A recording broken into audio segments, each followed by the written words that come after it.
Puji syukur kepada Allah yang Maha segala-galanya, yang masih memberikan kita kesehatan, memberikan kita umur panjang sehingga kita bisa bersilaturahmi pada siang hari ini. Sudah siang ya di Jepang ya. Oke.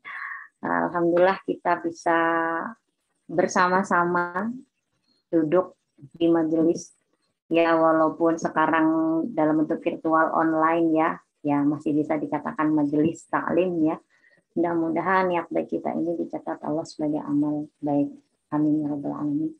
Allahumma sholli ala Muhammad. Semoga senantiasa tercurahkan kepada Nabiullah Muhammad SAW yang senantiasa kita harapkan syafaatnya nanti di hari kiamat. Sebelumnya saya ucapkan terima kasih kepada Dompet Duafa, khususnya Dompet Duafa yang saya nggak tahu nih, ini Dompet Duafa cabang yang di Jepang apa bagaimana ini ya. Saya beberapa waktu lalu dihubungi untuk mengisi kajian online ini. Terus terang saya kurang begitu paham ini dengan apa, keluarga besar apa. Mohon maaf Mbak, bisa dibantu? Ya, Forum Keluarga Muslim Indonesia di Tsukuba. Tsukuba, ya. Oh, oke. Jadi ini bekerja sama dengan Dompet Duafa yang ada di Jepang gitu. Iya, betul. Alhamdulillah ya. Sepertinya banyak juga ya warga negara Indonesia yang ada di Jepang. Dan ini saya lihat yang hadir di sini masih muda-muda, masih fresh ya. Alhamdulillah sudah bisa sampai Jepang gitu. Alhamdulillah di usia yang muda sudah sukses, mudah-mudahan berkah ya. Amin ya rabbal alamin. Saya diminta untuk membahas meneladani sahabiyah menghabiskan malam-malam terakhir bulan Ramadan. Ya, hari ini kita sudah masuk ke hari 21 puasa ya, tidak terasa alhamdulillah. Ya, di satu sisi kita bersyukur kepada Allah bahwa kita diberikan kemampuan, kesehatan, diizinkan Allah untuk bisa berpuasa sampai hari ini. Tapi di satu sisi kita juga sedih gitu. Kok tahu-tahu sudah tanggal 21 saja gitu. Berarti tidak lama lagi Ramadan akan meninggalkan kita gitu ya. Ya, antara bersyukur dan ya tetap bersyukur juga sambil berdoa semoga diberikan kesempatan tahun depan bertemu lagi dengan Ramadan. Seperti itu ya. Ada apakah dengan malam terakhir bulan Ramadan gitu? Apakah selain 10 hari malam terakhir itu nggak istimewa? Nah, ini kayaknya karena di sini ini rata-rata mahasiswi pekerja atau apa Mbak? Jika boleh. Ada yang mahasiswi, kemudian juga yang istri yang menemani suami belajar, juga ada yang bekerja. Oke, sebelum dimulai saya pengen kenalan dulu lah sedikit ya. Saya Kurnia Afifah, asli dari Jawa Timur, alhamdulillah. Ya, di tahun 2019 saya bergabung dengan tidak secara struktural bergabung dengan Dompet Duafa, tidak, tapi alhamdulillah terpilih sebagai salah satu dai Dompet Duafa yang waktu itu dai ambasador ya tahun 2019. Dan sejak saat itu ya jika Dompet Duafa membutuhkan kerjasama kami untuk mengisi kajian majelis taklim itu alhamdulillah insyaallah selalu siap gitu. Saya senang sekali diberi kesempatan untuk bertemu dengan mbak-mbak di sini. Saya panggil mbak apa adik ini ya. Kayaknya kok belum ibu-ibu gitu loh. Jadi kalau dipanggil ibu-ibu itu agak sayang-sayang gitu, masih seger-seger gitu. Mbak-mbak yang solihah dan cantik-cantik. Jadi di sini memang pesertanya putri semua ya Mbak ya? Betul Ustazah. Oh, kajian putri. Karena saya kemarin sempat konfirmasi ke Ustadz Pranggono, mustamiknya pengikut kajiannya ini laki-laki atau perempuan atau campur Ustadz gitu. Katanya campur gitu. Ada ikhwan, ada akhwat gitu kan ya. Nah, ternyata di sini perempuan semua ya. Nggak apa-apa, alhamdulillah malah lebih luasa kita ngobrolnya. Saya boleh izin share screen ya supaya kajiannya lebih terarah ya ini. bikin materi ala kadarnya untuk adik-adik, mbak-mbak. Saya panggil adik kali ya, karena kayaknya saya lebih tua gitu. Ya, baiklah. Bagaimana sih para Rasulullah dan para sahabatnya menghabiskan malam-malam terakhir di bulan Ramadan? Pastinya sudah bisa kita tebak seperti apa ya. Cuman di sini saya ingin sekali lagi mengingatkan keistimewaan tentang bulan Ramadan. Apa sih bulan Ramadan ini? Dalam surah Al-Baqarah itu ya, syahrul Ramadan alladzi unzila fihi al-Qur'an hudal linnas wa bayyinatin minal huda wal furqan. Di sana dijelaskan bahwa bulan Ramadan itu bulan yang di dalamnya diturunkan Al-Qur'an. Jadi memang bulan Ramadan ini istimewa ya. Ya kita semua sudah tahu. Lah, insya Allah adik-adik di sini juga sudah sangat paham. Bulan penuh ampunan dalam sebuah hadis yang diriwayatkan Imam Bukhari itu disebutkan barang siapa yang berpuasa dengan penuh keikhlasan ya, dengan kesungguhan dan keimanan, insya Allah dia akan diampuni segala dosa-dosanya. Ini sering saya ulang-ulang, kenapa? Saya lagi ngebayangin gitu. Kalau seandainya tidak ada bulan Ramadan dalam satu tahun, itu seperti apalah nasib manusia ini ya, khususnya kita ya. Kita nih dalam setahun pasti banyak dosanya. Kalau seandainya dicatat itu entah berapa jilid gitu ya. Akan ada 12 jilid dari mulai bulan Januari sampai Desember gitu. Nah, kita bersyukur Allah menciptakan satu bulan dari 12 bulan yang ada itu, ada bulan Ramadan. Yang di dalamnya Allah menjamin ampunan bagi orang yang mau menjalankan perintah Allah. Ini hadisnya sahih ya dari Imam Bukhari Muslim. Barang siapa yang berpuasa di bulan Ramadan penuh keimanan kepada Allah dan penuh keikhlasan, nggak pakai hitung-hitungan maksudnya ya, wahtisaban itu, ufirallahu mataqaddama min dzambih, diampuni semua dosa-dosa yang sudah lalu. Kalau seandainya tidak ada bulan Ramadan, maka tidak ada kesempatan bagi umat muslim untuk membasuh dosa-dosanya selama bertahun-tahun. Lah dari lahir sampai hari ini kalau kita udah umur 40 tahun berarti ada dosa 40 tahun yang kita kumpulkan. Nah, beruntungnya kita punya bulan Ramadan sehingga dalam satu bulan itu kita diberikan Allah kesempatan untuk menghapus segala dosa-dosa kita satu tahun. Walaupun biasanya ya manusia, apalagi kalau perempuan, hari pertama Ramadan, hari pertama Lebaran itu sudah nyicil dosa lagi ya. Ya, ngomentarin bajunya orang lah, apalah gitu. Biasanya Lebaran kita habis salam-salaman, nggak lama udah bikin dosa lagi gitu kan ya. Itu saya pribadi sebagai seorang manusia yang banyak salah. Jadi kita bersyukur bahwa Allah ciptakan bulan Ramadan. Karena itu Ramadan istimewa sebab dia adalah bulan yang penuh ampunan. Kemudian yang kedua, bulan Ramadan juga bulan yang penuh berkah. Ini jelas sekali ya, kenapa? Sebab segala amalan yang kita laksanakan di bulan Ramadan itu, semua amal baik ada balasannya. Kapanpun kita melakukan, Allah menjanjikan balasannya. Manja bil hasanati falahu asyru amsalihha, kata Allah dalam salah satu ayat Al-Quran. Barang siapa berbuat baik, Allah akan berikan 10 kebaikan. Tapi kalau berbuat jelek, Allah cuma kasih 1 hukumannya gitu. Nah, itu janji Allah dalam Al-Quran. Itu berlaku di setiap waktu. Ditambah lagi kalau bulan Ramadan, karena bulan yang penuh berkah, nggak cuma 10 kali lipat Allah melipat gandakan kebaikan yang kita dapat. Sebab dilaksanakannya di bulan Ramadan. Ya, pendek kata, Ramadan itu istimewa sekali buat umat Islam ya. Bulan penuh pahala. Ya, kita kalau beramal di luar bulan Ramadan mungkin tidak terlalu, ya tetap ada ganjarannya, tapi di bulan Ramadan Allah lipat-lipatkan.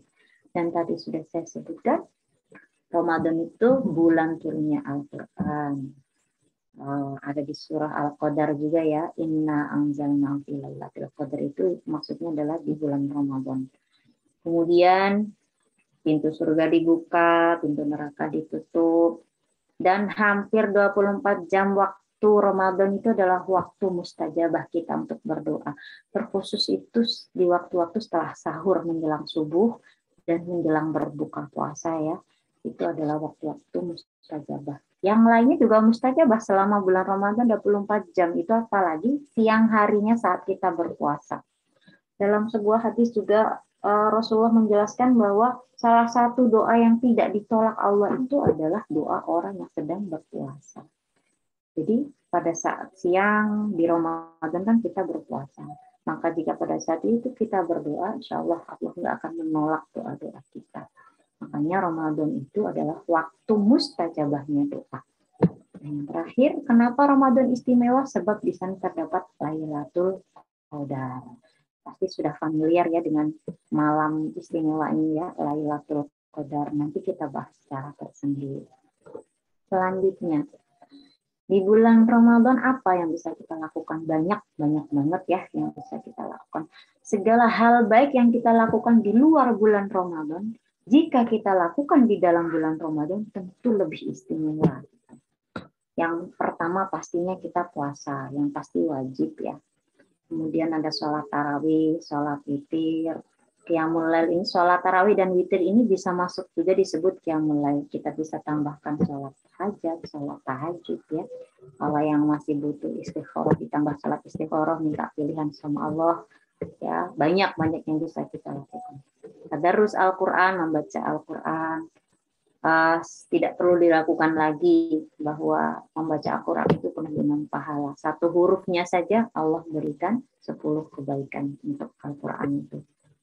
Zikir, doa, dan iktikaf. Nah ini, iktikaf ini berdiam diri di dalam masjid dalam keadaan suci dari hadas dan najis dengan niat untuk beribadah. Itulah iktikaf ya.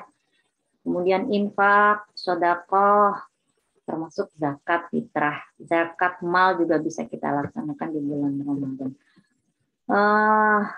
Dikatakan pula bahwa bagi orang yang memberikan makan buka sahur kepada orang yang berpuasa, pahalanya sama kayak orang sedang puasa ya.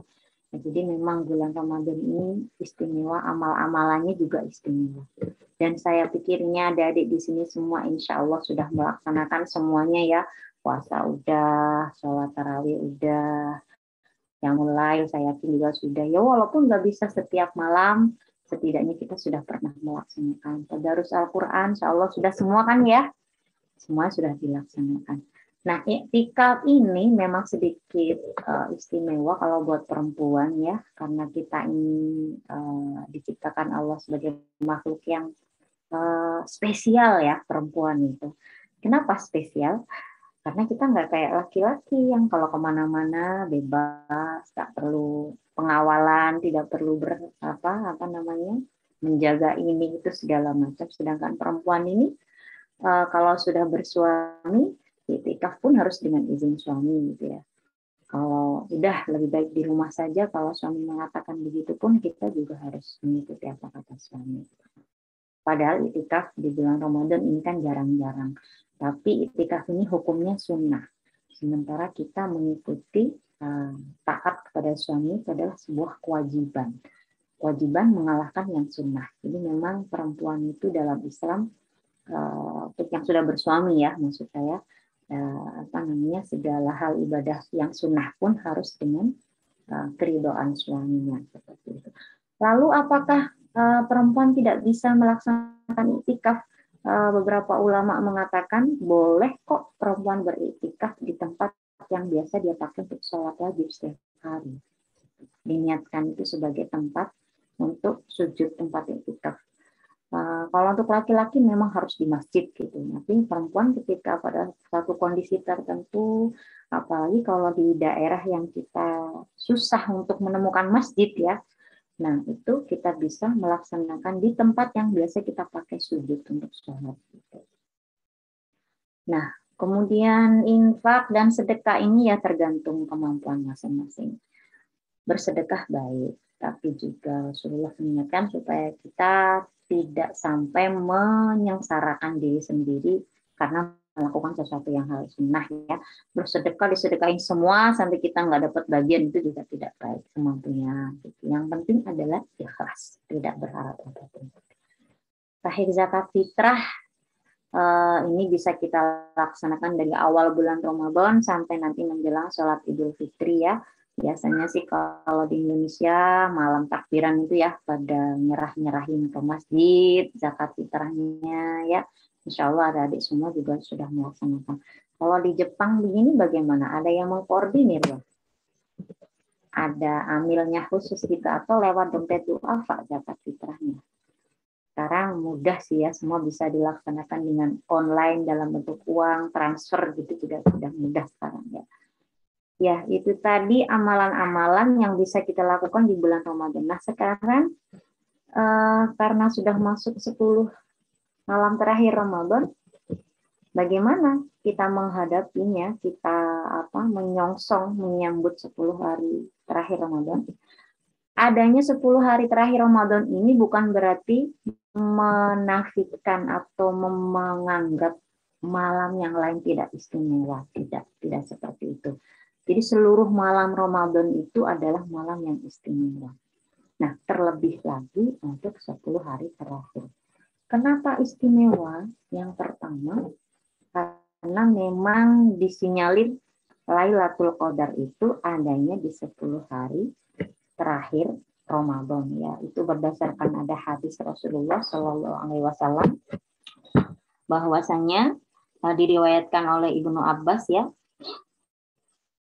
iltamisuha fil ashril awakhir min Ramadan lailatul qadri fi tasi'atin tabaqo fi sabi'atin tabaqo fi khamisatin tabaqo.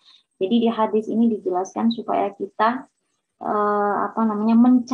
menemukan Lailatul Qadar itu di 10 malam terakhir Ramadan, khususnya di malam yang ke-27, 25, ya intinya malam-malam ganjil, itu ada hadisnya. Jadi meskipun tidak ada satu orang pun yang bisa memastikan bahwa Lailatul Qadar itu berada di 10 malam terakhir, tetapi Rasulullah memberikan petunjuk ke sana. Itulah kenapa Rasulullah dan juga para sahabat itu kalau sudah 10 malam hari terakhir Ramadan itu lebih meningkatkan ibadahnya daripada malam-malam sebelumnya. Malam sebelumnya juga sudah rajin, sudah ibadah, tetapi di 10 hari terakhir ini para sahabat dan juga Rasulullah itu lebih menambah lagi, meningkatkan lagi, porsinya ditambahin lagi gitu. Porsi ibadahnya, bukan porsi makannya ya, ketika buka dan sahur. Nah, coba kita lihat tadi saya sudah siapkan juga.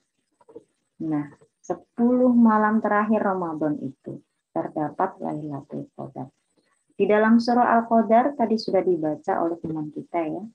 Inna anzalna fi lailatul qadri, inna anzalna fi lailatul qadr. Sama adalah kama Lailatul Qadar. Lailatul Qadri khairun min alfi syahr. Nah, sesungguhnya kami turunkan Al-Quran pada malam Lailatul Qadar. Nah, Lailatul Qadar itu ada di bulan apa? Di bulan Ramadan. Karena sesuai dalam sejarah Islam, turun pertama kali Al-Quran itu adalah 17 Ramadan yang kita peringati sebagai Nuzul Quran. Nah, tetapi di sini ada satu hal yang perlu saya sampaikan, yang dimaksud di surah ini itu adalah turunnya Al-Quran dari Lauhil Mahfud ke langit dunia. Jadi bukan yang langsung kepada Rasulullah. Jadi dari Lauh Mahfud ke langit dunia itu turun langsung. Satu Al-Quran 30 juz itu diturunkan secara langsung itu di malam Lailatul Qadar. Adapun turunnya kepada Rasulullah Muhammad itu berangsur-angsur selama 23 tahun. Sesuai dengan kebutuhan Nabi. Ketika ada persoalan umat dan Nabi belum mendapat jawabannya, maka turunlah ayat Al-Quran menjawab persoalan itu. Begitu terus. Terkadang ada sebuah peristiwa yang mendahului turunnya sebuah Al-Quran. Itu berlangsung selama bertahun-tahun, turunnya nyicil gitu. Dan tidak urut dari surah Al-Fatihah, Al-Baqarah, dan seterusnya, tidak ya. Jadi sesuai dengan apa yang dibutuhkan oleh Nabi dan umatnya pada saat itu. Jadi kembali lagi ke surah Al-Qadar ini, bahwa yang dimaksud di sini Al-Quran turun pada malam Lailatul Qadar itu bukan yang ke Rasulullah, tapi dari Lauhil Mahfud ke langit, ke ke langit dunia, sama dunia ya. Nah, itu pada malam Lailatul Qadar. Dan tidak ada yang tahu itu malam keberapa.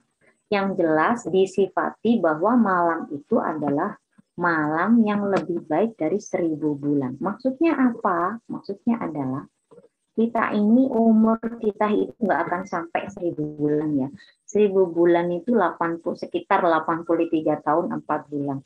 Kalau kita umat Rasulullah, mentok-mentok ya sesuai umur Nabi 63 tahun. Bahasanya orang-orang itu kalau sudah di atas 63, wah udah usia bonus ini berarti gitu ya. Usia 64, usia 65 itu udah bonus. Sebab Nabi Muhammad kembali menghadap Allah itu di usia 63.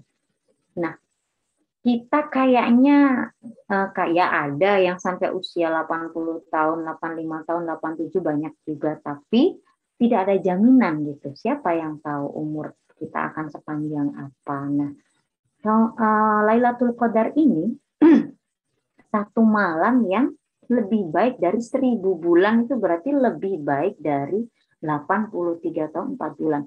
Seandainya kita beribadah pada malam Lailatul Qadar itu, nilainya itu lebih baik daripada ibadah yang kita lakukan selama 1000 bulan. Berarti selama 83 tahun 4 bulan kurang lebih. Nah, alangkah istimewanya. Yang pertama, belum tentu umur kita sampai 83 tahun. Dan yang kedua, seandainya kita pun hidup 83 tahun, belum tentu juga kita selama itu bisa beribadah terus gitu. Kita ini manusia biasa yang lebih banyak dosanya daripada amal baiknya kan. Sedangkan satu ibadah di malam Lailatul Qadar itu akan lebih baik daripada umur kita yang seandainya nyampe 1000 bulan. Itu pengertian dari Lailatul Qadari khairum min alfi syahr. Kemudian kelebihan lain adalah karena pada malam itu malaikat turun ke bumi ya. Karena zalul malaikatu ya. Ngapain? Membawa berkah dari Allah bagi semua hamba Allah yang pada malam itu enggak tidur, yang pada malam itu terjaga tapi dalam keadaan ibadah, zikir kepada Allah, bukan dalam keadaan lalai ya. Lalai itu bisa tidur, bisa mungkin lagi sedang nonton sesuatu yang enggak ada hubungannya dengan ibadah gitu. Itu namanya lalai. Nah, malaikat ini turun membawa berkah bagi umat-umat hamba Allah yang pada malam itu terjaga dan beribadah kepada Allah. Ingat sama Allah, zikir. Walaupun dalam keadaan diam, tapi kita diamnya berzikir mengingat Allah. Allah. Itu juga sudah termasuk ya. Nah, selain itu, dalam beberapa penafsiran lain, malaikat turun ini juga tidak hanya membawa berkah, tapi juga untuk mengamini doa-doa hamba-hamba Allah yang berdoa pada malam itu. Nah, kalau yang amin manusia sudah biasa kita ya, berdoa diamini manusia. Setiap hari kita diamini manusia. Pagi ulang tahun didoain sama sesama manusia. Tapi kalau diaminkan oleh malaikat itu kan jarang-jarang. Nah, di malam Lailatul Qadar ini, malaikat ini diberi tugas sama Allah untuk membawa berkah dan juga mengaminkan doa-doa hamba Allah yang terjaga dan beribadah pada malam itu. Nah, itu malam Lailatul Qadar. Lantas, bagaimana sih ciri-cirinya Lailatul Qadar? Kalau ditanya apakah Ustazah pernah mengalami Lailatul Qadar? Wallahu a'lam ya. Mungkin pernah, walaupun kita nggak sadar, di antara kita mungkin pernah. Gitu. Karena ciri-cirinya itu malamnya hening, enggak berisik, tenang di hati itu, nyaman gitu. Angin nggak panas, ada angin tapi nggak terlalu kencang. Hawanya semilir, pokoknya enak aja gitu di dalam hati, di badan tuh enak. Terus paginya tuh matahari terbit, nggak terik tapi juga nggak hujan. Jadi bagaimana menggambarkannya? Susah sekali ya. Nah, itu dia. Ciri-ciri dari malam Lailatul Qadar. Nah, lalu sebenarnya malam Lailatul Qadar itu apakah tadi nggak ada jaminan di 10 hari terakhir, walaupun Rasulullah memberikan petunjuk, tapi masih ada kemungkinan juga turunnya tidak di 10 hari terakhir ya. Tapi kita mengikuti petunjuk dari Rasulullah, maka di 10 malam terakhir ini kita tingkatkan ibadah kita. Selain alasan karena adanya Lailatul Qadar adalah kenapa 10 hari terakhir ini kita lebih meningkatkan lagi. Barangkali saja di malam-malam sebelumnya ini kita belum maksimal. Di malam-malam kemarin kita masih bermalas-malasan.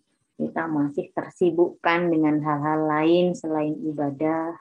Nah, ini seolah-olah kita diingatkan tinggal 10 hari lagi loh Ramadan.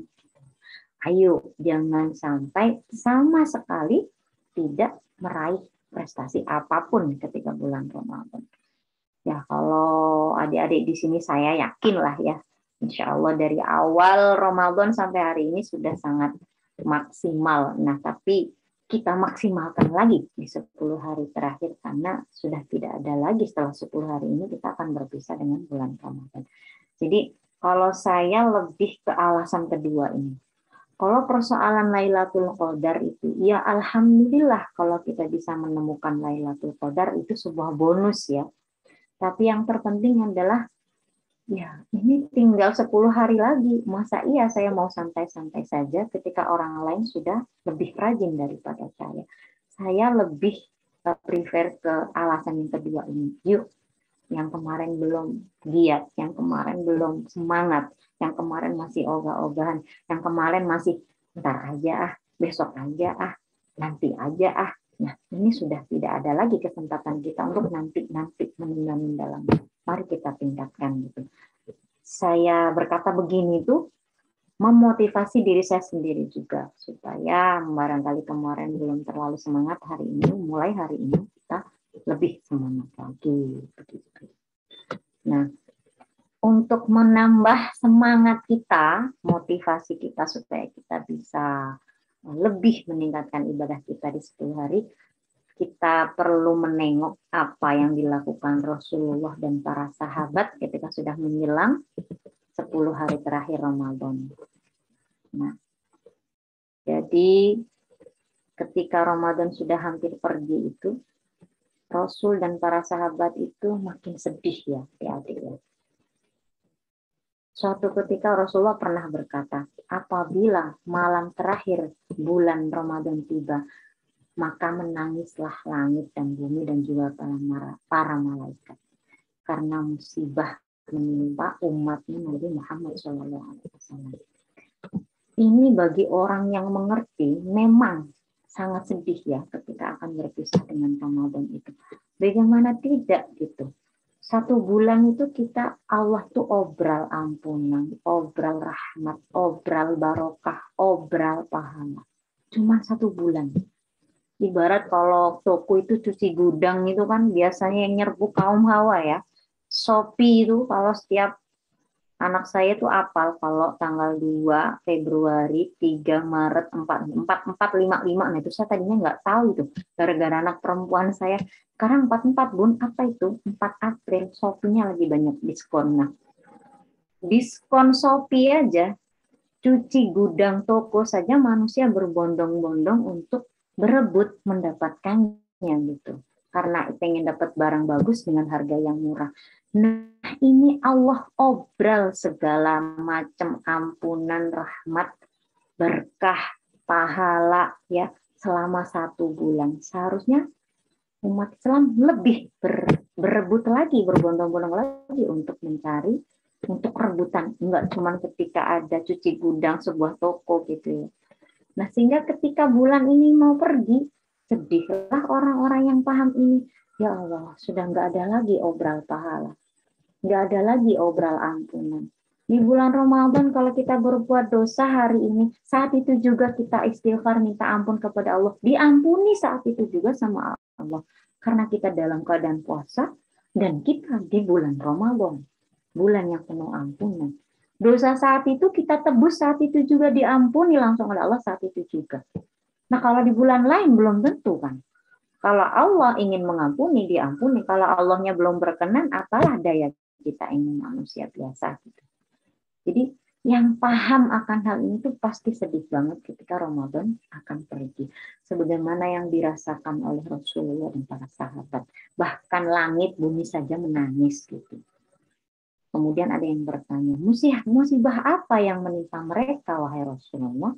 Rasulullah menjawab, perginya bulan Ramadan itu karena di bulan Ramadan itu semua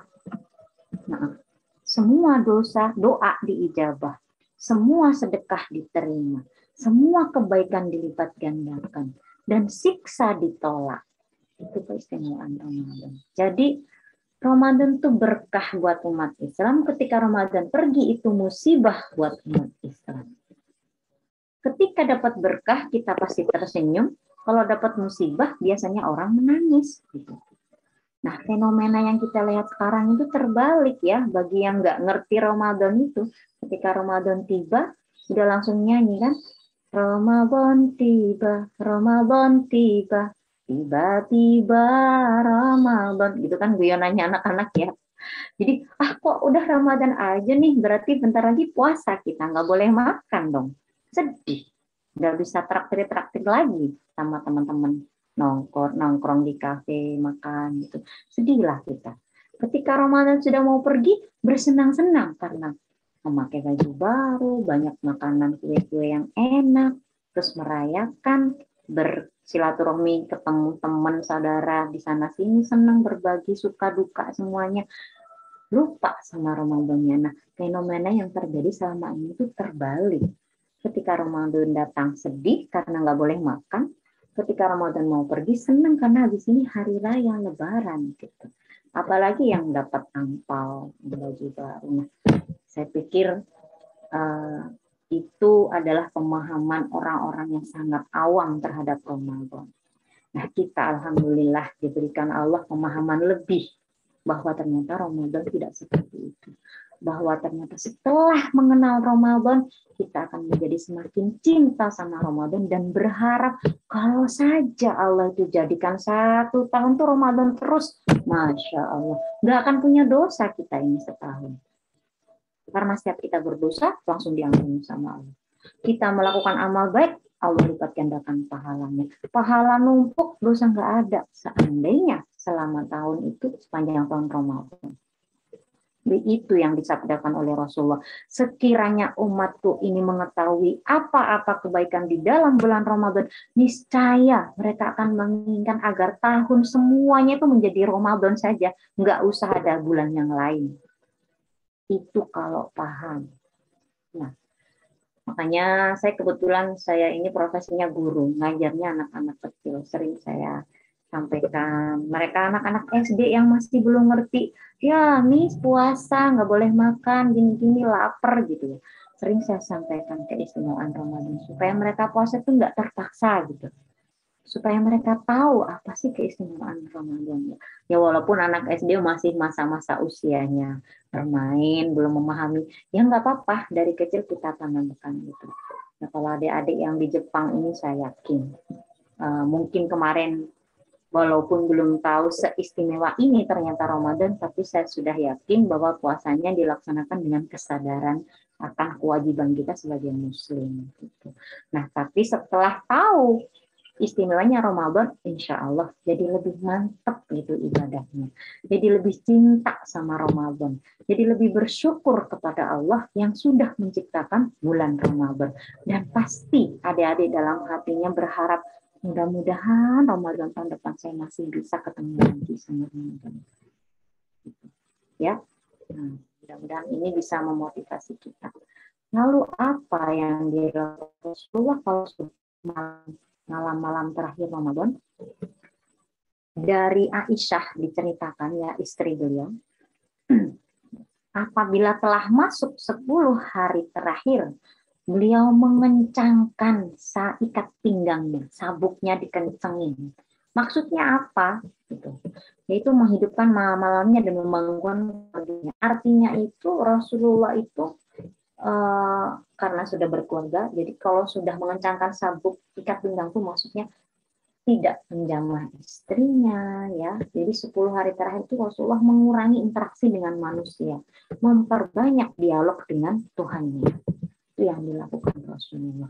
Mengurangi makan, mengurangi tidur, mengurangi ngobrol. Pokoknya lebih banyak ngobrolnya sama Allah saja.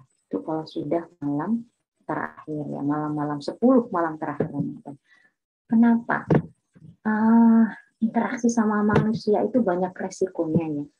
Ada plus dan minusnya. Tergantung bagaimana kita memanagenya. Apakah lebih banyak positifnya atau lebih banyak negatifnya, itu tergantung kita dan juga lingkungan sekitar. Nah, karena itu di bulan Ramadan, khususnya 10 malam hari terakhir itu, meminimalisir interaksi dengan manusia itu sangat dianjurkan. Bukan berarti kita tidak bersosialisasi, tidak. Maksudnya itu ya kalau memang tidak perlu, tidak usah gitu. Duduk-duduk nongkrong-nongkrong yang nggak ada tujuannya itu di. Tapi kalau nongkrongnya itu dalam rangka membahas, belajar, taklim, nah itu beda lagi. Yang dimaksud menghidupkan malam-malam terakhir bulan Ramadan itu kan tidak hanya dengan zikir, doa, sholat, tahajud, dan sebagainya. Tidak hanya itu. Kita belajar, mempelajari hukum-hukum Allah, belajar bareng, bikin halakoh, ada majelis taklim, itu juga menghidupkan malam terakhir bulan Ramadan. Segala hal yang baik bisa kita lakukan. Nah, nanti kita coba lihat. Ini Rasulullah begini. Tidak hanya dirinya sendiri, Rasul juga mengajak keluarganya, istrinya, anak-anaknya, saudaranya. Ya Rasulullah nggak punya saudara kandung ya, maksudnya saudara di sini itu keluarga besarnya ya. Itu diajak semuanya untuk mendekatkan diri kepada Allah. Jadi keistimewaan Nabi itu, beliau itu nggak mau masuk surga sendiri, nggak mau baik sendiri, karena memang tugas beliau kan tablik menyampaikan dan dakwah, mengajak orang lain dan keluarganya untuk lebih mendekatkan diri kepada Allah. Nah, kita syukur-syukur kalau kita bisa mengajak orang lain di sekitar kita untuk lebih meningkatkan ibadah di 10 malam terakhir. Kalaupun tidak mampu, setidaknya kita mengajak diri sendiri. Ya, sebelum mengajak orang lain, tentunya diri sendiri dulu ya, baru mengajak orang lain. Saya bicara seperti ini sama adik-adik, ini juga tantangan buat saya. Apakah saya bisa menjalankannya atau cuma ngajak doang nih, tapi saya sendiri juga belum mampu meningkatkan. Nah itu, mudah-mudahan kita bisa termotivasi ya dengan apa yang dilakukan Rasulullah ini. Dalam sebuah kitab Sirah Ashabun Nabi, diceritakan Ali itu pernah pulang dari masjid di malam-malam terakhir Ramadan itu dalam keadaan sedih, nangis. Ditanya sama istrinya Fatimah, disambut beliau, kenapa kok sedih, terlihat pucat. Lalu Ali menjawab, karena biasanya Ali itu ceria gitu kan, optimis hidupnya. Ini kok di hari-hari terakhir Ramadan kok malah sedih, kenapa? Tidak ada keceriaan. Padahal sebentar lagi tuh mau menyambut kemenangan di hari raya Idul Fitri, itu kan kemenangan bagi umat Islam yang sudah sukses berpuasa, sukses tarawihnya, sukses tadarusnya, maka dia berhak meraih kemenangan di Idul Fitri. Kok malah sedih gitu kan. Nah, lalu apa kata Ali? Ali cuma diem. Tapi kemudian dia minta pertimbangan istrinya bagaimana kalau semua simpanan makanan yang ada di gudang itu diserahkan ke fakir miskin. Padahal dalam kisahnya Ali bin Abi Thalib ini kan juga bukan orang kaya ya. Jadi sahabat Rasulullah itu kan banyak, ada Abu Bakar, Umar, Utsman, Ali, ini yang 4 sahabat yang sering disebut ya. Utsman itu yang saudagar kaya raya. Nah, kalau Ali bin Abi Thalib ini hidupnya sangat sederhana, pas-pasan gitu. Ini saja masih memikirkan bagaimana kalau simpanan makanan kita itu kita kasihkan saja ke fakir miskin. Ini yang dilakukan Ali di hari-hari terakhir Ramadan. Nah, apa kata Ali? Hampir sebulan kita mendapatkan pendidikan dari Ramadan bahwa lapar dan haus itu teramat pedih. Segala puji bagi Allah yang sering memberikan hari-hari kita dengan perut sering terisi. Setelah itu, sebelum takbir berkumandang, sebelum hari raya Idul Fitri, Ali bin Abi Thalib sudah mendorong pedatinya yang berisi 3 karung gandum dan 2 karung kurma hasil panen kebun, disedekahkan semua kepada fakir, miskin, dan yatim piatu yang membutuhkan. Itu yang dilakukan oleh Ali bin Abi Thalib, subhanallah. Ya, walaupun kita tidak bisa meniru 100%, setidaknya kita terinspirasi gitu ya, bahwa sahabat Rasulullah yang bernama Ali ini ternyata seperti itu gitu. Kemudian ada Umar bin Khattab. Umar ini kalau sudah 10 hari terakhir, jadi kalau Umar bin Khattab ini memang rajin sholat malam, ya semua sahabat Rasulullah memang rajin sholat malam ya, tapi di 10 hari terakhir ini Umar pulang sebentar ke rumah paling untuk berbuka atau apa, lalu balik lagi ke masjid, menghabiskan waktunya untuk beriktikaf sepanjang malam di masjid di 10 malam terakhir bulan Ramadan ya. Tapi lagi-lagi karena Umar ini laki-laki ya, dan kita ini perempuan, khususnya yang bersuami harus dengan izin suami untuk bisa iktikaf. Ya syukur kalau suaminya, ya udah mah kita iktikaf bareng-bareng saja di masjid. Berdua suami istri, lah indah sekali ya kalau bisa seperti itu gitu ya. Alhamdulillah. Saya enggak tahu di Jepang nih adik-adik mbak-mbak yang tinggal di sana ini dekat sama masjid atau enggak nih? Ada masjid di sekitar tempat tinggalnya? Alhamdulillah ada masjid, Ustazah. Ada, alhamdulillah ya. Justru saya lihat Islam adik-adik yang ada di luar negeri ini, yang di minoritas muslim itu lebih semangat ya dalam hal-hal kayak gini tuh. Yang saya lihat, saya waktu di Hong Kong tuh pernah kayak saya lihat di sana ibu-ibunya wah rajin banget majelis taklimnya ya, apalagi kalau Ramadan itu masjidnya terbatas ya, satu negara Hong Kong cuma ada 5 masjid, itu nggak pernah sepi gitu saya lihat gitu. Justru karena minim, karena minoritas, orang jadi makin wah kalau saya nggak serius bagaimana gitu. Yang heran itu kan yang kita di Indonesia ini yang santai-santai gitu. Masjidnya banyak, umatnya hampir sekian persen muslim semua gitu.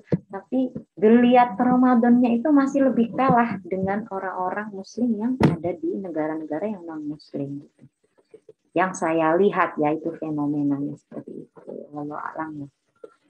Nah, kemudian ada Utsman bin Affan. Nah, kalau Utsman ini beliau tuh memang ahli ibadah ya, dan gak banyak bicara ya, orangnya tuh kalem, gak banyak omong gitu. Beliau tuh pecinta Al-Quran luar biasa. Beliau juga lah yang berjasa membuat panitia menulis Al-Quran sehingga kita bisa baca sampai hari ini gitu. Sebelum zaman Utsman ini kan Al-Quran tidak tertulis ya adik-adik ya. Mungkin yang sudah belajar sejarah Islam, Al-Quran tuh hanya ada di hafalan para hafidh, para penghafal Al-Quran.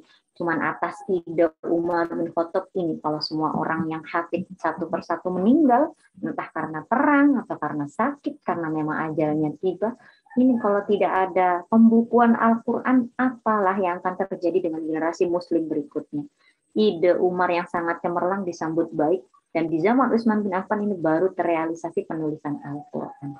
Jadi beliau itu jasanya besar sekali ya untuk Al-Quran ini ya. Ya, Umar menghabiskan malam-malam terakhirnya itu tidurnya cuma sebentar di awal-awal saja. Kemudian sholat. Dan di setiap sholat itu beliau menghatamkan Al-Quran. Setiap rokaatnya bisa mahkamah. Masya Allah, nggak kebayang ya ini bagaimana bacanya, udah bukan manusia biasa lah ini ya. Ini sudah dengan pertolongan Allah. Ya, kita mungkin nggak bisa khatam dalam satu malam gitu. Tapi kita bisa meniru dalam hal lainnya. Tetap sholat, walaupun nggak bisa seperti Utsman satu kali sholat khatam Quran, ya nggak apa-apa. Yang penting kita, spiritnya kita dapat. Gitu. Kenapa Utsman sampai bisa begitu? Jadi ternyata Utsman ini kalau udah membayangkan teringat siksa di akhirat nanti itu, neraka jahanam, itu akhirnya nggak bisa ngantuk gitu. Ngebayangin siksa neraka jahanam kok malah nggak bisa tidur. Akhirnya ya ambil wudhu, sholat sampai akhirnya waktu subuh tiba. Itu yang dilakukan oleh Utsman bin Affan. Nah, kemudian sahabat berikutnya yang bisa kita teladani ada Qatadah bin An-Nu'man ya. Qatadah ini penduduk Madinah, jadi tidak berasal dari Mekah. Beliau ini sahabat Ansor. Jadi pada zaman Rasulullah, di saat perang Uhud, beliau ini salah satu pasukan yang terluka sampai matanya itu, bola matanya itu terluka, dan kemudian yang menyembuhkan ini Rasulullah ya, begitulah ceritanya. Kenapa sampai terluka? Karena melindungi Rasulullah. Sehingga beliau disebut kesatria Rasulullah, Farisu Rasulullah ya. Nah, Apa yang dilakukan Qatadah?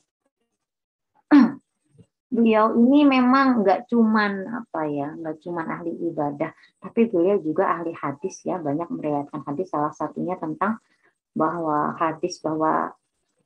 surah Al-Ikhlas, Qul huwallahu ahad, Allahu somad, kalau baik kita baca bahwa surat Al-Ikhlas ini adalah sepertiganya Al-Quran. Jadi kalau dibaca 3 kali itu sudah sama seperti kayak orang menghafal Al-Quran.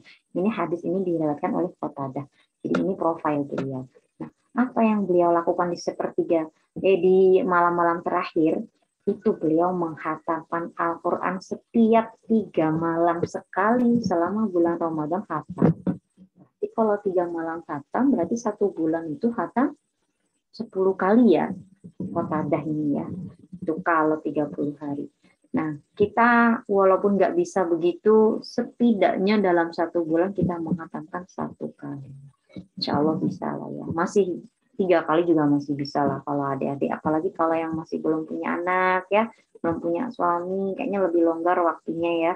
Kalau yang sudah punya suami ini kan baca Quran ini sunnah, tapi melayani suami itu wajib gitu. Jadi banyak iklannya kalau yang sudah berumah tangga itu ya. Nah, baiklah itu Qatadah.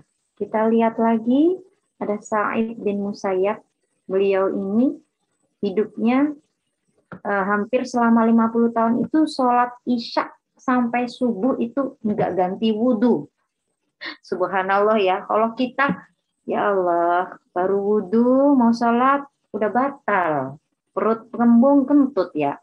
Jadi ya susah sekali meniru beliau-beliau ini. Termasuk ada Abu Hanifah itu juga bertahun-tahun dalam hidupnya itu sholat isya sampai subuh itu wudhunya nggak putus. Nggak hilang wudhunya gitu. Jadi sholat subuh dengan wudhu isya itu Syekh Abdul Qadir Al-Jilani, Abu Hanifah itu semua juga kayak gitu ya. Nah, ini di luar Ramadan saja seperti ini Sa'id bin Musayyab ini. Apalagi ketika di bulan Ramadan. Lebih-lebih lagi beliau ini ya. Nggak pernah putus kali wudhunya itu ya. Begitu batal wudhu lagi, batal wudhu lagi. Dan kalau dari isya sampai subuh nggak batal, berarti kan tidak tidur. Tidak qadil hajat. Tidak melakukan hubungan suami istri dan sebagainya. Hanya fokus kepada Allah mulai dari isya sampai subuh hadir gitu. Ya berat memang kalau kita harus meniru seperti itu. Tapi mudah-mudahan bisa terinspirasi setidaknya. Kalau nggak bisa dari isya ya dari jam berapa sampai jam berapa kita pelihara wudhunya gitu ya adik-adik ya. Mudah-mudahan Allah kasih pertolongan kita lah untuk bisa melaksanakannya. Nah, Imam Syafi'i ini juga orang yang sangat istimewa. Di umur yang sangat belia sudah hafal Al-Quran. Di umur belasan tahun sudah hafal ribuan hadis ya. Nah, Imam Syafi'i salah satu madhab fikih yang besar yang banyak dianut di negara-negara Muslim. Nah, ini beliau menghatamkan 60 kali selama bulan Ramadan. Ya Allah. Kalau Ramadan cuma 30 hari, berarti kalau 60 kali berarti 1 hari khatam 2 kali. Masya Allah, subhanallah ya. Lebih berat lagi ini kalau kita tiru ya. Adik-adik ya, tapi inilah orang-orang istimewa ya yang diberikan Allah. Mereka sadar sepenuhnya bahwa semua ibadah itu atas izin dan kehendak pertolongan Allah juga. Kalau Allah nggak kasih sehat, kita mungkin juga nggak bisa ibadah. Kalau Allah nggak kasih umur panjang, kita juga nggak ketemu Ramadan lagi. Jadi memang semuanya ini Allah lagi sumbernya gitu ya. Nah, kesimpulannya apa dari semua itu? Nah, banyak hal yang bisa kita lakukan untuk memaksimalkan malam-malam terakhir bulan Ramadan. Kita bisa meniru Nabi Muhammad atau salah satu dari sahabat beliau. Walaupun nggak niru 100% copy paste, kita bisa meniru berapa persennya gitu. Atau kita memilih melanggengkan amalan yang sudah kita lakukan sehari-hari sebelumnya. Kalau kita biasa tadarus, tinggal dilanjutin, ditambahin. Kita biasa tahajud, tinggal ditambahin lagi gitu. Atau kita punya amalan sendiri, zikir-zikir yang biasa kita langgengkan setiap hari. Saya setiap hari itu baca hasbunallah wa ni'mal wakil, hasbunallah wa ni'mal wakil. Enggak apa-apa, lanjutkan. Itu sudah bagus. Yang biasa baca sholawat setiap hari, sholawat ala Muhammad, sholawat ala Muhammad. Kalau biasanya sehari 1000 kali, tambahin lagi nih 10 malam terakhir jadi 10.000 setiap malam misalnya. Gitu. Yang sudah biasa setiap hari, misalnya apa? Sholat ya, sholat tarawih, witir itu sudah pasti ada tambahan-tambahan, ada sholat apa banyak sholat hajat itu silahkan ditambahin lagi gitu. Jadi sebenarnya tidak ada patokan khusus malam terakhir Ramadan itu harus gimana gitu, nggak ada. Tapi Rasulullah memberikan contoh, sahabat memberikan contoh. Semuanya baik bisa kita tiru selama itu tidak menyimpang dari ajaran Allah dan Rasulnya. Dan adik-adik, yang lebih penting dari itu adalah kalimat terakhirnya. Apapun amalannya, yang paling penting itu adalah niatnya. Nah, ini akan sedikit saya bahas. Mbak moderator, ini saya dikasih waktu sampai jam berapa ya? Nanti katanya ada dialog. Sampai 14.25, Ustazah. Masih ada itu 10 menit lagi. Oke, baik ya, 10 menit lagi ini. Kalimat terakhir tadi itu, apapun amal ibadahnya, yang terpenting itu adalah niatnya. Ini yang saya ingin garis bawahi. Jadi kenapa tadi pas membahas Lailatul Qadar, memang itu malam yang menarik, tapi alangkah baiknya kalau kita lakukan semua amal ibadah itu bukan karena Lailatul Qadarnya.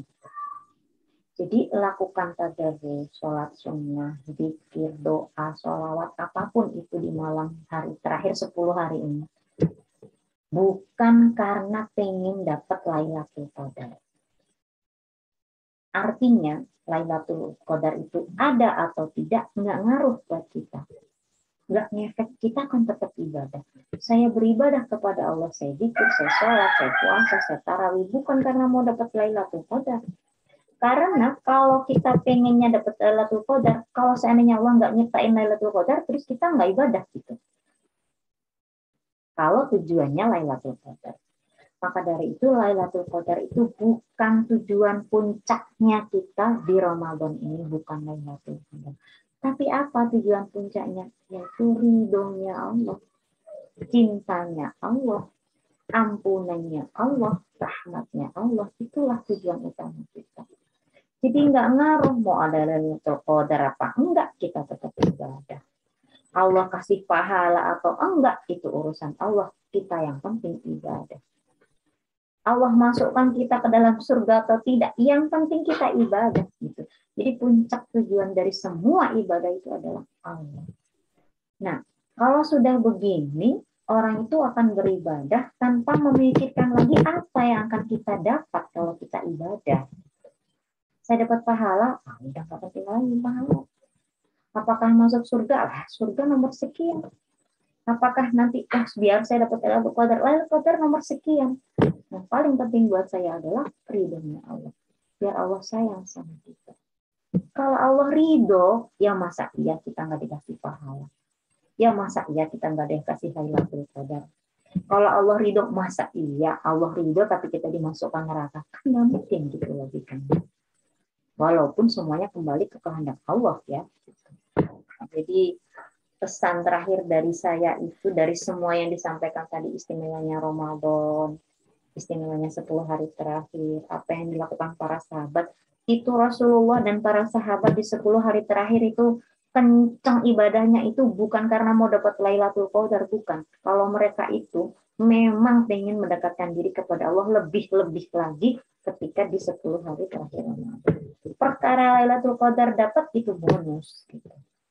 Begitu ya. Jadi karena dalam hadis Rasulullah itu innamal a'malu binniyat. Segala amal perbuatan itu tergantung niatnya. Barang siapa niatnya karena dunia, yang didapatnya dunia. Barang siapa niatnya karena Allah Ta'ala, ini itu dapat cintanya Allah. Karena niat inilah amal yang nampaknya amal akhirat terlihat jadi amal dunia. Sebaliknya karena niat pula yang terlihat seperti amal dunia jadi ibadah akhirat. Bisa kebalik-balik begitu Ustazah? Iya. Sholat, puasa itu amal akhirat. Tapi karena niat yang tidak pas, dia cuma bisa jadi amal di dunia saja, nggak ada pengaruhnya sampai ke akhirat. Misalnya niat puasa karena tadi kalau nggak puasa nggak enak dilihat tetangga, kelihatan makan. Kalau saya nggak sholat ke masjid, kelihatan sama tetangga, kok nggak ke masjid Ramadan. Nah, jadi ibadahnya itu motifnya bukan karena Allah, bukan karena pengen dapat ridhonya Allah, tapi karena manusia. Nah, kalau yang begini apa yang dia dapat? Ya hanya penghormatan dari manusia, tidak ada ridho dan cinta Allah di sana. Sebaliknya kalau amal itu kelihatannya dunia nih amalnya nih.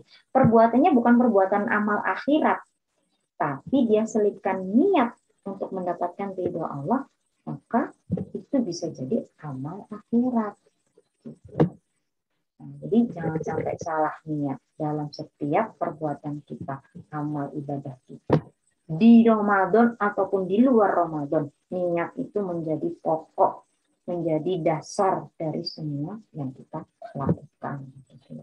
Kelihatannya kita cuma jalan-jalan nemenin ibu. Ibunya pengen belanja. Ayo nak, temenin ibu belanja. Kelihatannya barang dunia, tapi dalam hati, ya Allah, saya niat nemenin ibu saya, bakti kepada ibu saya, orang tua saya, agar dia senang. Kalau senang ridho sama saya, nanti Allah juga ridho sama saya. Karena kalau saya nggak nemenin ibu kecewa, jadinya sedih. Saya nggak mau bikin ibu saya sedih. Di sana ada disisipkan niat pengen dapat ridhonya ibu supaya Allah ridho. Itu sudah jadi amal akhirat. Para kelihatannya jalan-jalan ke mall belanja gitu. Tapi kita selipkan niat yang baik kalau kita ingin membuat bahagia ibu kita. Itu satu contoh ya. Nah, itu yang bisa saya sampaikan. Mudah-mudahan bisa memberikan kita motivasi, bisa berikan kita inspirasi agar di 10 hari terakhir ini kita nggak lagi santai-santai seperti malam-malam sebelumnya. Nggak cuma malamnya ya, siang dan malamnya. Dan bisa bermanfaat untuk adik-adik semua, khususnya juga untuk saya pribadi. Saya kembalikan dulu waktunya ke Pak MC ya, ke moderator. Kalau memang ada sesi tanya jawab, boleh dipersilakan. Dan tidak harus juga tentang 10 hari terakhir Ramadan, mungkin bisa apapun kajian yang bisa bermanfaat untuk kita semua. Begitu Mbak Husna, terima kasih. Jazakillah khairan kasiran Ustazah Kuni. Ustazah Kuni, ya benar. Ya benar. Ya, Ustazah Kuni. Luar biasa sekali ya tadi amalan dari para sahabat juga Rasulullah di akhir bulan Ramadan. Untuk acara selanjutnya adalah diskusi. Monggo untuk mbak-mbak sekalian yang jika ada hal yang mau ditanyakan atau didiskusikan kepada Ustazah Kuni Afifah. Tadi titipannya boleh terkait dengan materi yang disampaikan atau boleh juga hal di luar itu seperti itu. Ya. Selama saya bisa, saya akomodir. Kalau belum bisa nanti jadi PR ya Mbak ya. Mungkin sembari menunggu mbak-mbak yang lain, ya, saya ada pertanyaan sih Ustazah. Ya, silakan. Jadi untuk di situasi pandemi ini kan sepertinya beberapa masjid masih belum membuka untuk iktikaf ya. Jadi kira-kira misal sebelum-sebelumnya tuh memang suka iktikaf gitu, tapi karena kondisi kan tidak iktikaf, saya kan pasti di hati tuh ada kayak kekhawatiran kok kesannya tahun ini menurun seperti itu, kayak ibadahnya yang sebelumnya iktikaf kemudian sekarang tidak iktikaf. Nah, kira-kira untuk yang membandingi itu tuh yang bisa dilakukan di rumah itu tuh seperti apa ya Ustazah? Mungkin tips and triknya gitu. Iya. Sebenarnya banyak yang bisa kita lakukan. Kalau menilai nilai sebuah ibadah mana sih yang lebih istimewa gitu? Apakah iktikaf, apakah baca Quran, apakah sholat sunnah gitu? Saya kira itu sangat relatif gitu ya. Banyak banyak hadis, banyak yang menjelaskan keistimewaan iktikaf. Tapi juga tadarus Al-Quran juga nggak kalah ya. Jadi kalau saya pribadi ya, itu tidak memandang misalnya iktikaf itu segala-galanya, enggak.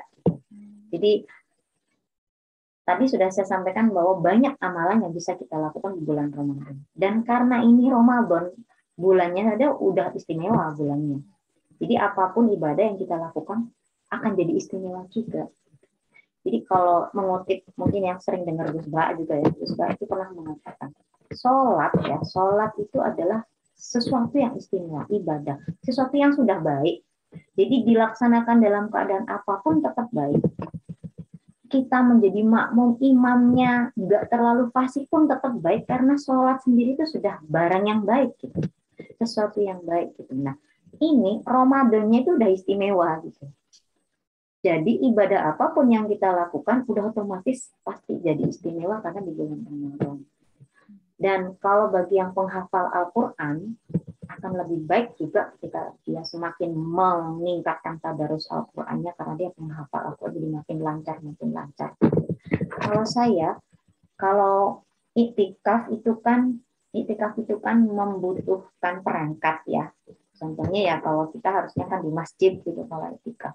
Nah, ada banyak pilihan ibadah yang bisa kita lakukan dalam kondisi pandemi yang nggak membutuhkan banyak perangkat gitu. Salah satunya yaitu tadi kayak baca Al-Quran.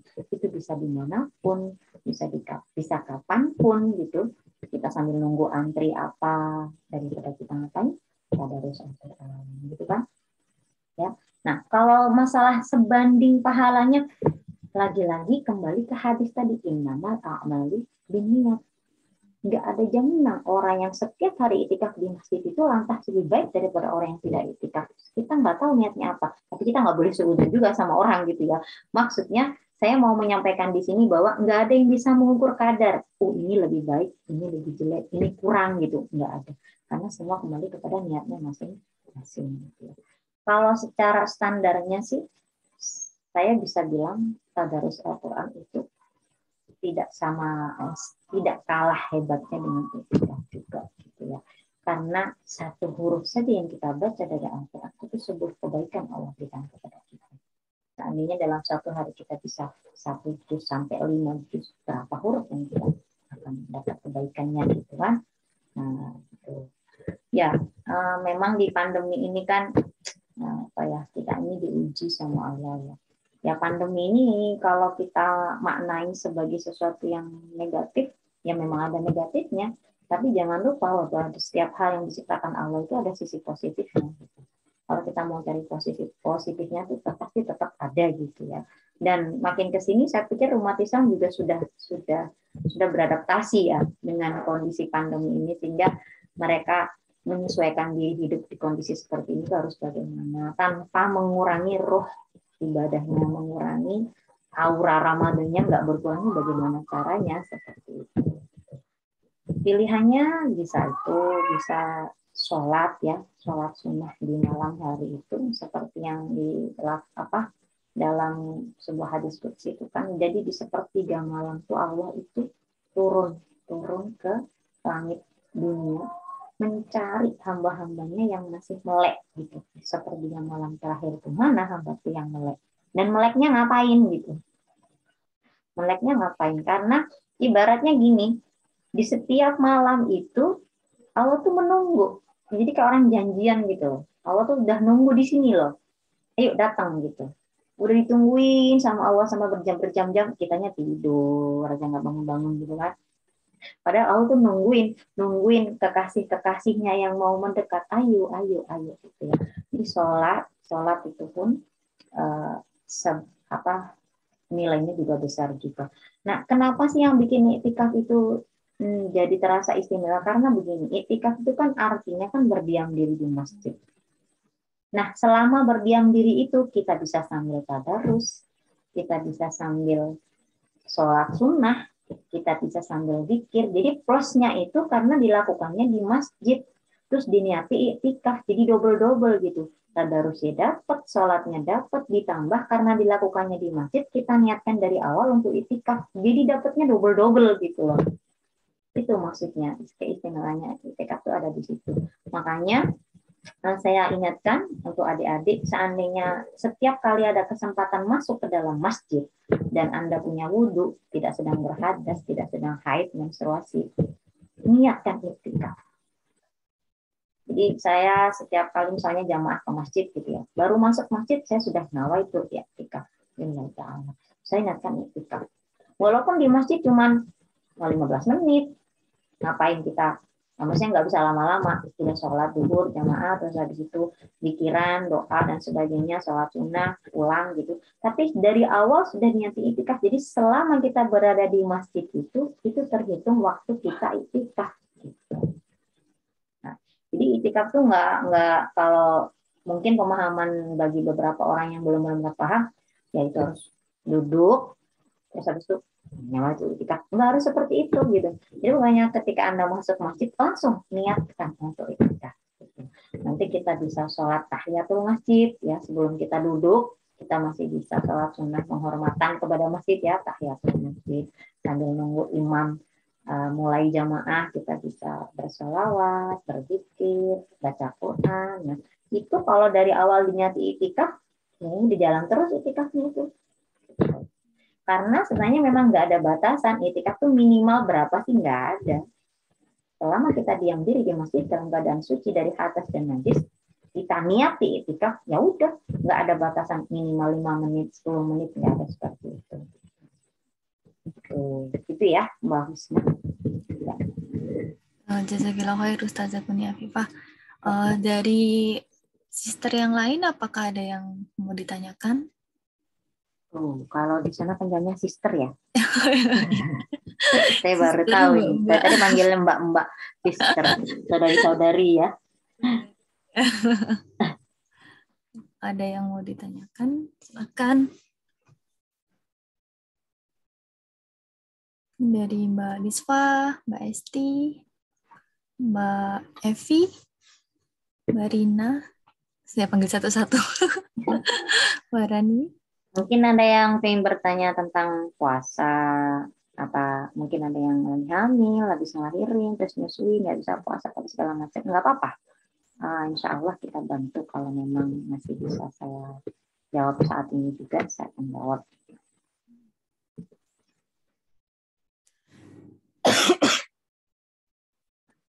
Atau kalau memang nggak ada, ya nggak apa-apa Mbak, nggak dipaksain. Mungkin sister-sisternya semuanya sudah bisa memahami, dan sementara ini nggak ada kejanggalan, nggak ada yang perlu ditanyakan, nggak apa-apa. Atau nanti kalau udah selesai kajian ternyata pertanyaannya baru muncul, nggak apa-apa juga, silakan ditanyakan. Insya Allah bisa via WhatsApp saya. Kalau saya ada pas senggang langsung saya jawab, kalau enggak ya nanti pas ada waktu saya akan jawab.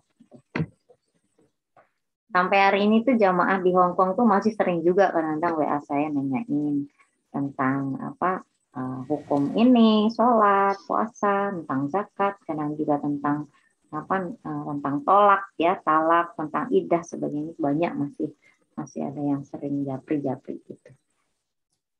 Oh ya, silakan, nggak apa-apa di luar tema, monggo ya.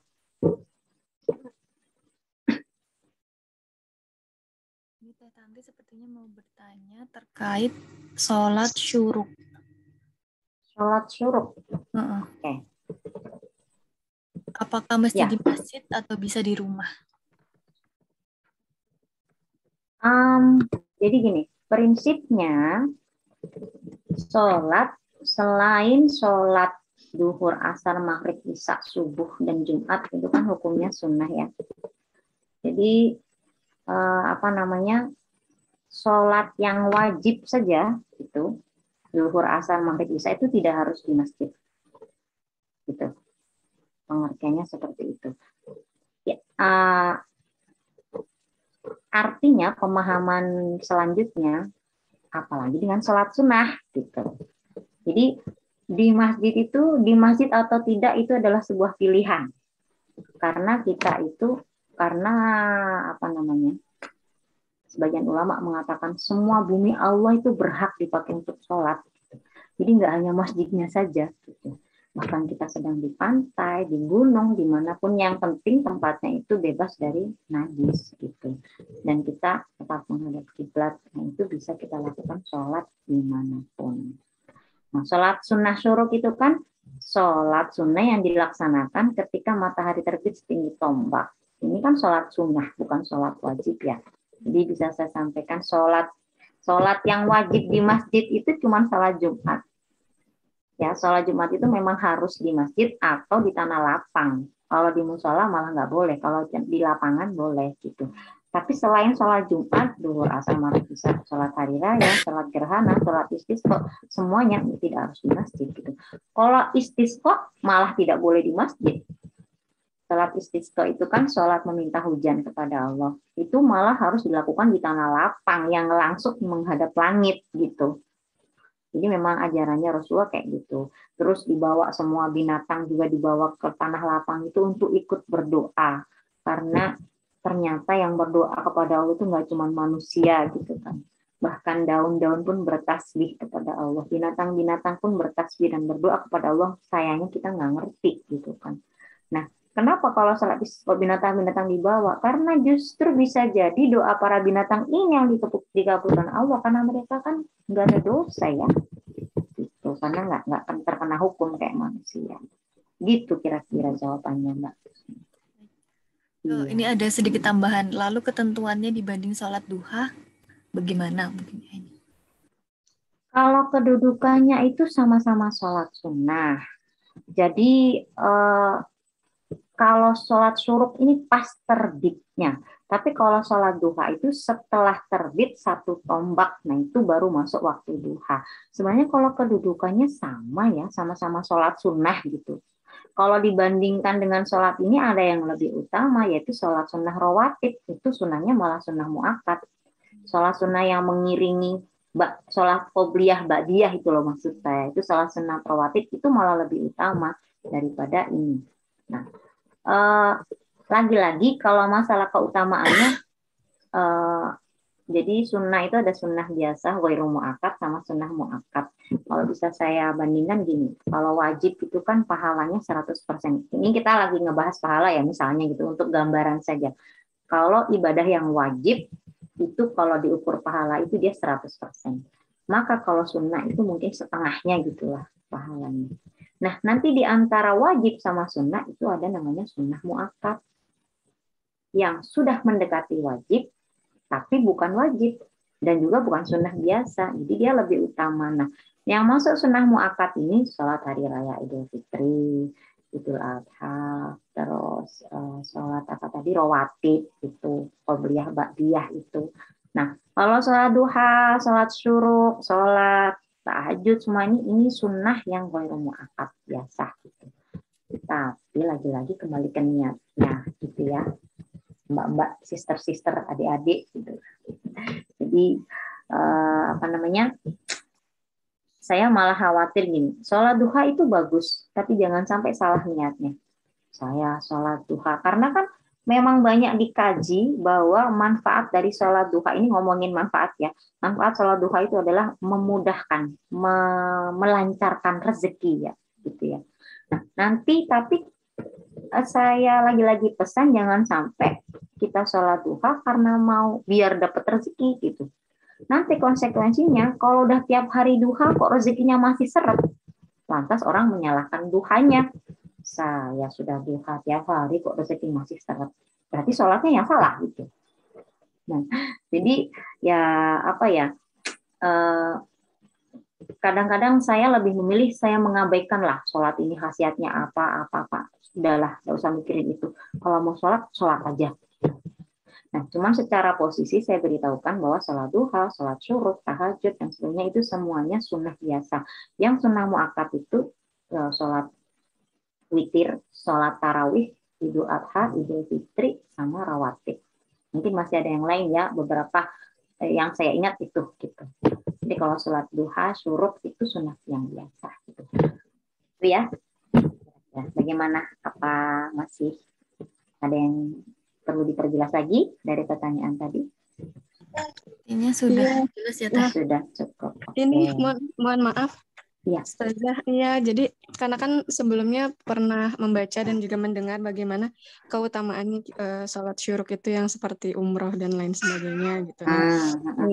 Tapi di sisi lain pernah juga mendengar kalau untuk melaksanakannya itu syaratnya diawali dengan sholat subuh berjamaah, dan setelah sholat subuh itu diisi dengan beribadah sambil menunggu terbitnya sampai menunggu terbit matahari, terus lalu itu dilakukan sambil berdiam di masjid. Nah makanya lalu gimana nih yang perempuan gitu, saya makanya jadi muncul pertanyaan tersebut itu ke Ustazah gitu, Ustazah.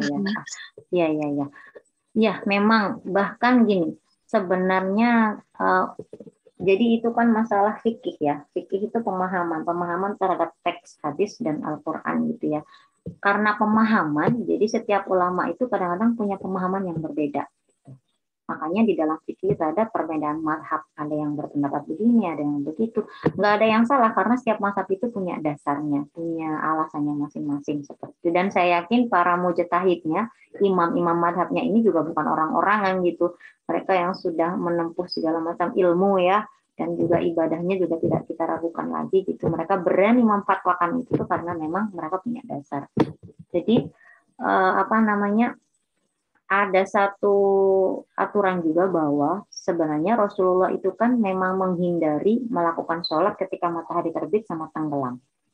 Kenapa? Karena pada zaman jahiliyah dulu itu dilakukan oleh orang-orang kafir dalam rangka menyembah matahari. Ketika matahari muncul dan matahari mau tenggelam, mereka sembahyang ya, ibadah, berdoa gitu. Nah, ketika Rasulullah melakukan hal itu, Rasulullah dituduh, lah kamu sama aja, kamu menyembah matahari juga. Padahal Rasulullah itu kan sholat menyembah Allah, bukan menyembah matahari. Cuman pas waktunya matahari terbit sama matahari tenggelam. Nah, sehingga itulah kemudian ada waktu-waktu diharamkannya sholat itu ketika matahari terbit sama tenggelam. Nah, sholat syuruk ini untuk mencegah hal itu makanya disyaratkan berjamaah dulu di masjid, subuhnya dan sebagainya. Karena biar jadi satu rangkaian bahwa ini itu tidak dalam rangka menyambut matahari gitu. Ini tuh dalam rangka untuk beribadah kepada Allah dari mulai salat subuh berjamaah, lalu dilanjut salat isyraq, salat syuruk atau nama lainnya salat isyraq, nanti dilanjut lagi salat duha. Itu semua runtutan ibadah-ibadah. Sebenarnya kan umat Islam itu dari bangun tidur sampai tidur lagi itu diajarin ibadah gitu. Bayangin aja dari bangun tidur salat subuh, terus salat isyraq, salat duha, nanti nggak lama zuhur, asar, maghrib, isya. Isya selesai kita masih diajarin sholat tahajud, sholat hajat, sholat witir, sholat sunnah segala macam sampai menuju subuh lagi. Jadi sebenarnya kita 24 jam itu isinya ibadah kepada Allah gitu kan. Nah, yang ingin ditegaskan, kenapa harus jamaah dulu dengan dengan di subuhnya supaya pahamilah bahwa ini tuh rangkaian dari ibadah menyembah kepada Allah, bukan karena menghormati matahari terbitnya. Dan karena harus jamaah, sebenarnya jamaah itu juga hukumnya sunnah muakkad, tidak wajib. Jadi lagi-lagi ya, kalau karena ini fikih, pemahamannya bisa bermacam-macam gitu ya. Dan ini sunnah pula, tidak wajib. Kalau saya bilang sih, ya sebisanya kita ikuti. Kalaupun tidak bisa, ya kita tidak usah paksakan gitu. Karena ini masa pandemi, segala macam, nanti banyak masjid yang tutup dan sebagainya ya. Yang mungkin kita lakukan seperti itu. Itu ya Mbak ya. Sister siapa tadi yang nanya? Sister Tanti ya. Tanti, apakah sudah menjawab ya? Ya, alhamdulillah. Jazakallah khair Ustazah. Berarti siapapun ya, maksudnya baik laki-laki perempuan itu bisa mendapatkan keutamaan salat-salat sunnah gitu ya Ustazah. Bisa. Ya. Tidak ada perbedaan gender untuk ibadah dalam Islam. Insyaallah. Jazakallah khair atas jawabannya. Insyaallah sangat menjawab. Ya, sama-sama. Ada lagi? Ada lagi? Kalau nggak ada, kita cukupkan ya untuk agenda untuk sesi tanya jawab. Jazakallahu khairan katsiran untuk Ustazah Kunia Arifah atas jawabannya tadi yang sangat menerangkan kita semua, juga mengingatkan kita semua bahwa ibadah itu tidak mengenal gender bisa dilakukan kapan saja, dan yang terpenting adalah kembali ke niatnya, harus lillahi ta'ala. Seperti itu. Nah, sebelum ditutup ini saya mohon izin menyampaikan titipan dari FKMIT dan DD terkait dengan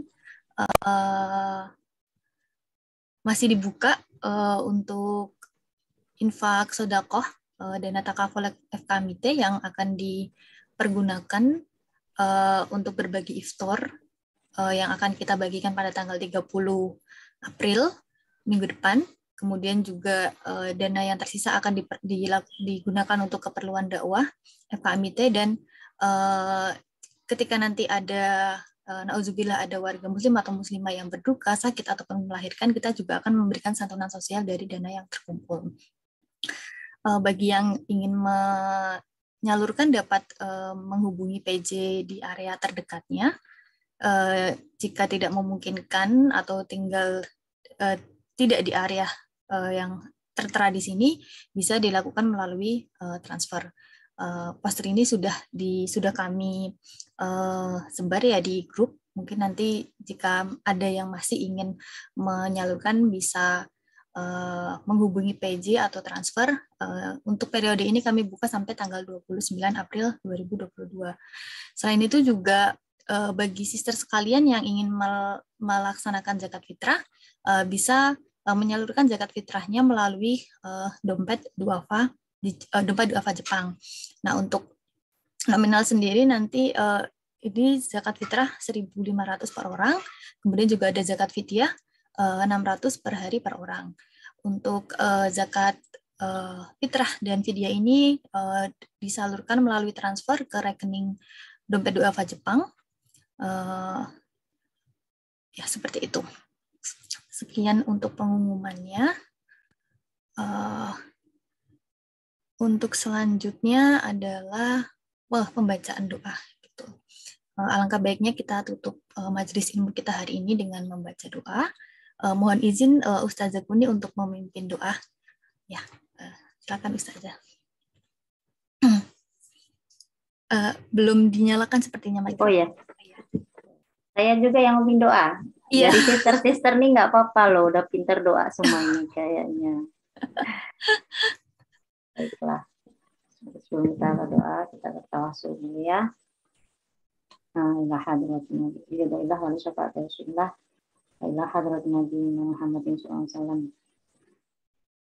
Sya'udina dalam Fatihah. A'udzubillahi minasyaitonir rajim. Bismillahirrahmanirrahim. Alhamdulillahirrahmanirrahim. Iyyaka na'budu wa iyyaka nasta'in. Ihdinas siratal mustaqim. Shiratal ladzina an'amta 'alaihim. A'udzubillahi minasyaitonir rajim. Bismillahirrahmanirrahim. Alhamdulillah hamdan syukuran hamdan yuwafi ni'amahu wa yukafi'u mazidah. Ya Rabbana lakal hamdu kama yanbaghi li jalali wajhikal karim wa 'azimi sultanik.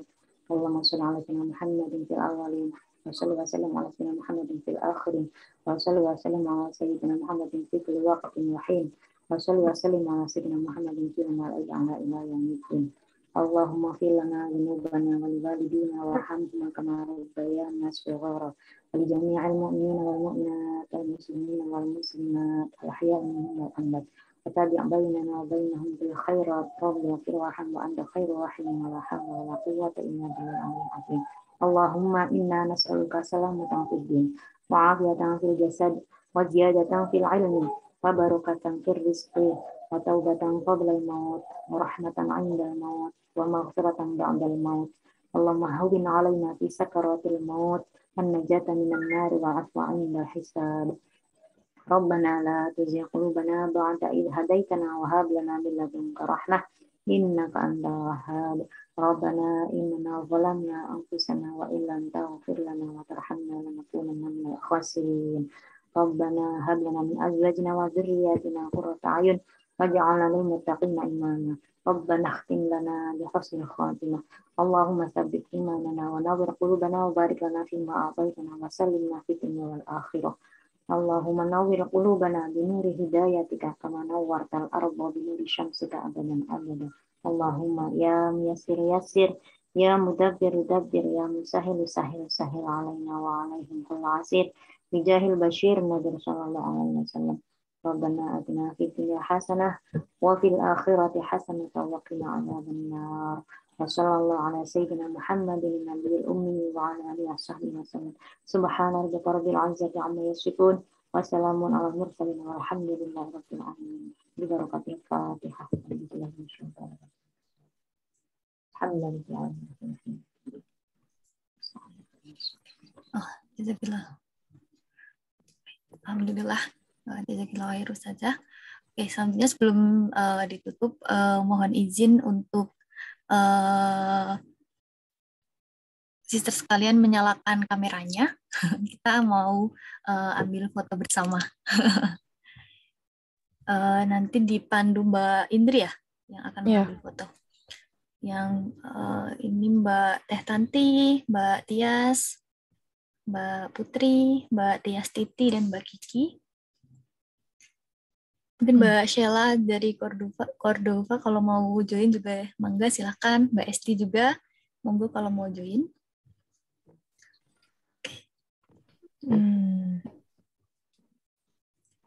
Mbak Putri dan Mbak Kiki mungkin berhalangan ya. Oke. Maaf izin off ya Mbak. Iya nggak apa-apa Mbak, siap. Silakan Mbak Indri. Oke. Mulai ya. 1, 2, 3. Lagi, sekali lagi. 1, 2, 3. Oke, terima kasih. Oke, alhamdulillah sudah selesai. Semoga majelis kita hari ini, acara kita hari ini membawa keberkahan untuk kita semua, bermanfaat untuk kita semua. Semoga juga puasa kita hari ini dan juga 8 hari seterusnya selanjutnya juga dilancarkan. Amin ya rabbal alamin. Saya dari pembawa acara mohon maaf banyak salah kata. Juga kami dari FAMIT juga menyampaikan jazakallahu khairan katsiran kepada Ustazah Kunia Afifah yang sudah hadir dan sudah menyampaikan materi yang sangat bermanfaat untuk kita semua. Kita tutup majelis kita hari ini dengan membaca. Oh, sebentar. Oh, mohon izin ini dari bentar. Oh iya, ini dari terdapat pesan terakhir dari panitia untuk mengisi presensi. Jadi dimohon untuk sister sekalian mengisi presensi di link yang di-share oleh Mbak Sheila Cordova di chatbox. Seperti itu. Oke, akhir kata, marilah kita tutup majelis ini dengan membaca Alhamdulillah bersama-sama. Alhamdulillahirrahmanirrahim. Diikuti dengan istighfar 3 kali. Astagfirullahaladzim, astagfirullahaladzim, astagfirullahaladzim. Mari membaca doa kafaratul majlis bersama. Subhanakallahumma wa bihamdika asyhadu alla ilaha illa anta astaghfiruka wa atubu ilaik. Terima kasih sister sekalian. Saya tutup. Wassalamualaikum warahmatullahi wabarakatuh. Waalaikumsalam warahmatullahi wabarakatuh. Terima kasih semuanya. Mbak-mbak sekalian, terima kasih. Semoga bisa bertemu lagi suatu saat nanti ya.